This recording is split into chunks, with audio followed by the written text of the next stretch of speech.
This is our new Highlander fan forced oven, which has at least 3 problems.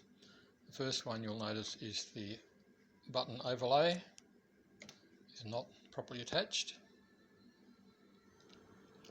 The second problem is one of firmware.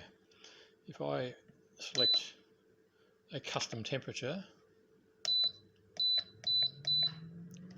something that's not immediately available on one of the default buttons, and the problem occurs either way, but it's just more difficult, more work for me if it's a custom temperature. When the time expires,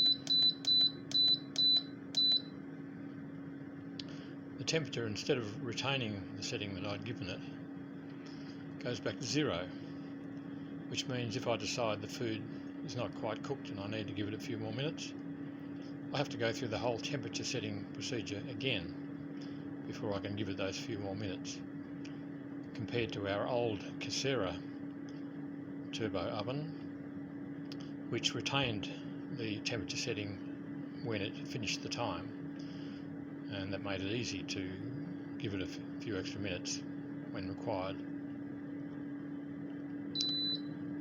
So you see the problem. The third problem is, and you'll probably hear this, the fan is very noisy. Again, I'm comparing this with our Casera oven, which was much quieter than this one.